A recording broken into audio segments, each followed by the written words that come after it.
ভর সন্ধে কীর্ণাহারে সোনার দোকানে ডাকাতি আর লুটপাটের পর বোমাবাজি করতে করতে চম্পট। সোনার দোকানে 7 থেকে 8 জনের দুষ্কৃতী দলের হামলার অভিযোগ। কয়েক কোটির সোনার গয়না লুট হয়েছে বলে দাবি মালিকের।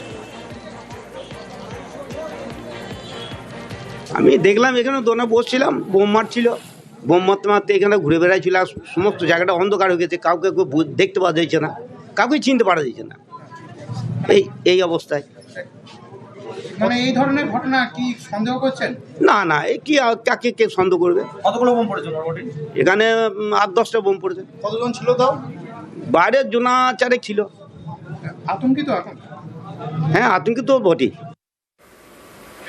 শিশু চুরির অভিযোগে হাসপাতালে উত্তেজনা। কৃষ্ণনগর জেলা সদর হাসপাতালে প্রসবের জন্য হাসপাতালে ভর্তি হন নবদ্বীপের তরুণী। ওটির পর সদ্যজাতের কোনো হদিশ নেই, অন্তঃসত্ত্বা ছিলেনই না তরুণী, এমনটাই দাবি চিকিৎসকদের। আর সদ্যজাতকে চুরির অভিযোগে হাসপাতালে বিক্ষোভ। কৃষ্ণনগর হাসপাতালে আমার মেয়ে প্রেগনেন্ট ছিল, তাই আমি 10টার দিকে হসপিটালে ঢুকিয়েছি। ওনাকে সিজারের জন্য নিয়ে যাওয়া হয়। 4টের দিকে ডাক্তার বাবুরা বলে ওর পেটে বাচ্চা নেই। ওই যে মেশিন দিয়ে চেক করানো হয়েছে, হার্টবিটটা দেখা হয়েছে, বাচ্চার 2 কিলো 800 গ্রাম ওজন, সেটাও দেখানো হয়েছে। বাচ্চাটা কোথায় গেল আমরা সেটাই চাই। রিপোর্ট করেছি, রিপোর্ট বলছে ওর নর্মাল বাচ্চা, ডেলিভারি করানো হয়েছে নর্মালে।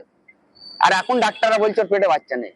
কৃষ্ণনগর হাসপাতালে চেক আপ চলছিল। প্রসূতির 28শে জানুয়ারি প্রসবের সম্ভাব্য তারিখ ছিল। সেক্ষেত্রে সদ্যজাত কোথায় প্রশ্ন পরিবারের। চিকিৎসকদের দাবি ফ্যান্টম প্রেগন্যান্সি। চিকিৎসকদের দাবি তরুণী আদেও অন্তঃসত্ত্বা ছিলেনই না, তরুণী নিজেকে অন্তঃসত্ত্বা ভাবতেন বলেই দাবি। প্রশ্ন উঠছে এতদিনের চিকিৎসায় কিভাবে ধরা পড়লো না কিছুই। যাদের বাচ্চা অনেকদিন ধরে হয় না, তারা দেখবেন তাদের সাইন সিমটম অনেকটা প্রেগনেন্সির মতো।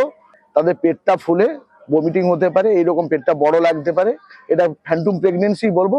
এবং তাদের ছবিতে বাচ্চা ধরা পড়বে না, কিন্তু পেট দেখে বাচ্চা আছে বলে মনে হয়। নর্মালি হয়ে গেলে তার ডকুমেন্টেশন তো লাগবে, কিন্তু ডকুমেন্টেশন ওনারা দিচ্ছেন না কিছু, যে কোথায় বাচ্চা হয়েছে। ও পেট দেখে যেটুকু সাইন সিমটম পেয়েছি, ও রিসেন্ট পাস্ট বাচ্চা হওয়ার কোনো সাইন আমি পাইনি।